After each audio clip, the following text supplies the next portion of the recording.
warahmatullahi wabarakatuh. Perkenalkan, nama saya Zulfa Aliska Putri dari Universitas Muhammadiyah Pontianak, Fakultas Ilmu Kesehatan, Program Studi Kesehatan Masyarakat, Pembinaan Pendidikan Kesehatan dan Ilmu Perilaku semester 6. Di sini saya akan mensosialisasikan tentang makanan sehat dan bergizi di tengah pandemi. Pentingnya makanan sehat dan bergizi di tengah pandemi dari Badan Pangan dan Pertanian, dari FAO, Perserikatan Bangsa-Bangsa menyuruhkan pentingnya menjaga pola makan sehat selama pandemi COVID-19. Melansir laman resmi FAO Amerika Serikat, nutrisi dari asupan yang Anda konsumsi sangat penting untuk membantu tubuh mengatasi infeksi, termasuk virus corona. Saat terjadi infeksi, tubuh penderita akan mengalami demam. Kondisi ini membutuhkan energi dan nutrisi asupan yang dikonsumsi. Menjaga pola makan sehat dan bergizi dan seimbang adalah bagian penting untuk mendukung sistem daya tahan tubuh. Untuk itu, selama masih memungkinkan untuk membeli dan mengonsumsi makanan sehat, Anda disarankan untuk melakukannya.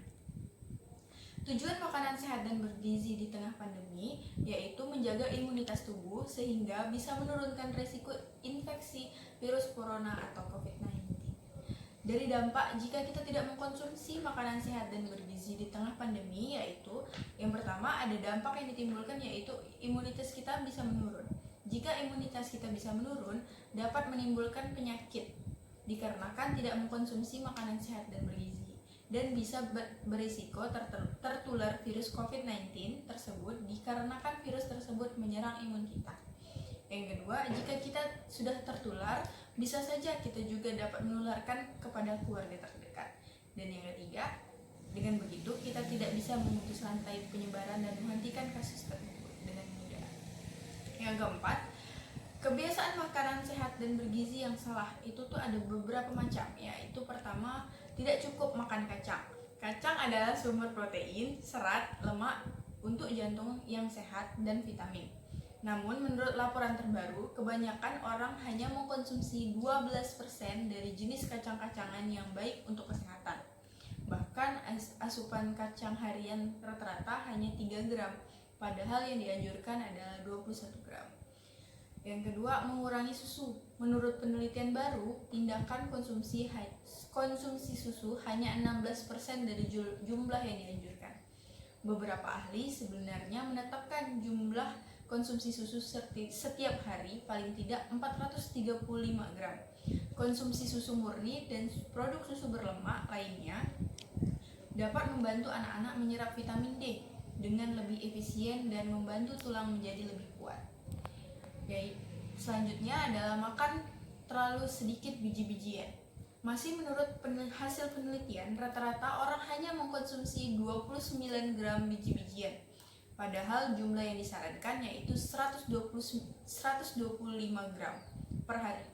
Biji-bijian memberikan manfaat potensial antara lain menurunkan resiko penyakit jantung, kesehatan pencernaan yang lebih baik, dan membantu menjaga berat badan ideal. Selanjutnya, mengkonsumsi terlalu banyak makanan asin, minuman bergula, dan daging olahan. Tak sedikit ahli yang berbicara tentang bahayanya konsumsi gula, garam, dan lemak yang terlalu berlebihan.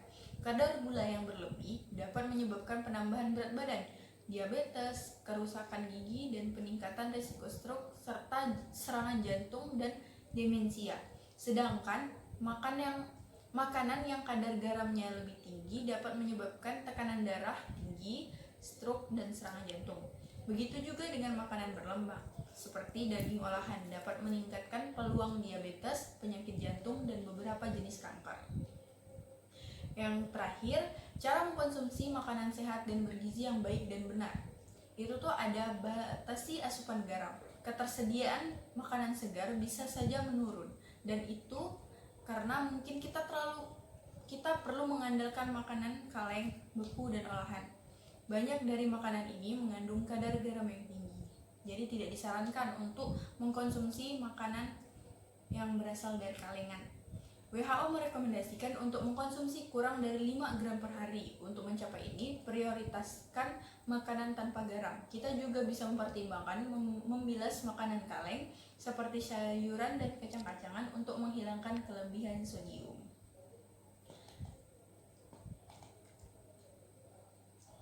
Terus selanjutnya ada batasi asupan gula. WHO merekomendasikan bahwa idealnya kurang dari 5% dari total asupan energi untuk orang dewasa harus berasal dari gula gratis, sekitar 6 sendok teh. Jika menginginkan makanan yang manis, buah segar harus menjadi prioritas. Buah-buahan beku, buah-buahan kalengan dalam jus, dan buah-buahan kering tanpa gula juga merupakan pilihan yang baik. Kita juga perlu berhati-hati dengan pilihan rendah lemak karena ini biasanya mengandung banyak gula. Yang ketiga, batasi asupan lemak. WHO merekomendasikan untuk membatasi asupan lemak total hingga kurang dari 30%. Total dari asupan energi yang mana tidak lebih dari 10% harus berasal dari lemak jenuh. Untuk mencapai ini, metode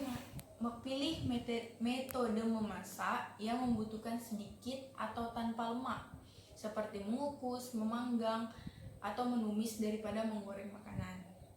Memilih makanan yang mengandung sumber lemak tak jenuh yang sehat, seperti ikan dan kacang-kacangan. Untuk membatasi lemak jenuh, potong lemak berlebih dari daging dan unggas, dipilih opsi tanpa kulit. Kurangi makanan seperti daging merah dan berlemak, mentega dan produk susu penuh lemak, minyak kelapa sawit, minyak kelapa, dan lemak babi. Hindari makanan yang biasanya mengandung lemak trans seperti makanan olahan dan goreng seperti donat dan makanan panggang-panggang termasuk biskuit, kue pie, pizza beku, kue, kerupuk, dan margarin. Yang selanjutnya, konsumsi serat yang cukup. Serat berkontribusi pada sistem pencernaan yang sehat dan menawarkan rasa kenyang yang berkepanjangan, sehingga membantu mencegah makanan berlebih. Untuk memastikan asupan serat yang memadai, kita bisa mengkonsumsi buah, sayuran, kacang-kacangan, dan gandum. Terus selanjutnya adalah tetap terhidrasi. Hidrasi yang baik adalah sangat penting untuk kesehatan yang optimal, yaitu dengan minum air putih. Cara sederhana untuk membatasi asupan gula dan berkalori rendah. Untuk meningkatkan rasanya, buah-buahan segar atau beku seperti beri atau irisan buah jeruk dapat ditambahkan, serta mentimun atau rempah-rempah seperti mint, lavender, atau rosemary. Hindari minum kopi kental dalam jumlah besar, teh kental, dan terutama makanan ringan berkafein dan minuman berenergi. Ini dapat menyebabkan dehidrasi dan berdampak negatif pada pola tidur. Yang terakhir, hindari alkohol atau setidaknya kurangi konsumsi alkohol. Alkohol tidak hanya mengubah pikiran dan menghasilkan ketergantungan, tetapi juga berbahaya dan melemahkan sistem kekebalan tubuh. Dengan demikian, penggunaan alkohol dapat merusak kemampuan tubuh untuk membatasi penyakit menular, termasuk COVID-19. Sebagai zat psikoaktif, alkohol juga mempengaruhi kondisi mental dan pengambilan keputusan, sehingga membuat diri jadi jauh lebih rentan terhadap risiko seperti jatuh, cedera, atau kekerasan saat karantina dengan orang lain. Dan yang terakhir ada nikmati makanan keluarga. Physical distancing yang terkait dengan wabah COVID-19 berarti bahwa banyak keluarga yang menghabiskan lebih banyak waktu di rumah, sehingga memberikan peluang baru untuk berbagi makanan bersama. Makanan keluarga adalah kesempatan penting bagi orang tua untuk menjadi panutan bagi makan sehat dan untuk memperkuat hubungan keluarga. Pada masa karantina, kita juga bisa mengajak anak untuk memasak. Terus ada makan lebih banyak buah dan sayur. Manfaat buah dan sayur dapat menyediakan kebutuhan mineral, vitamin, dan serat bagi tubuh. Usahakan untuk memilih buah dan sayuran ketimbang sayur beku atau kalengan. Nutrisi dalam buah dan sayur segar lebih tinggi ketimbang produk olahan atau kaleng dan beku. Di luar jam makanan utama, konsumsi buah dan sayur sebagai cemilan snack sehat. Hanya itu yang bisa saya sampaikan. Mohon maaf jika ada kata-kata yang salah atau sulit dimengerti. Saya Zulfa Rizka Putri, mohon maaf. Terima kasih. Wassalamualaikum warahmatullahi wabarakatuh.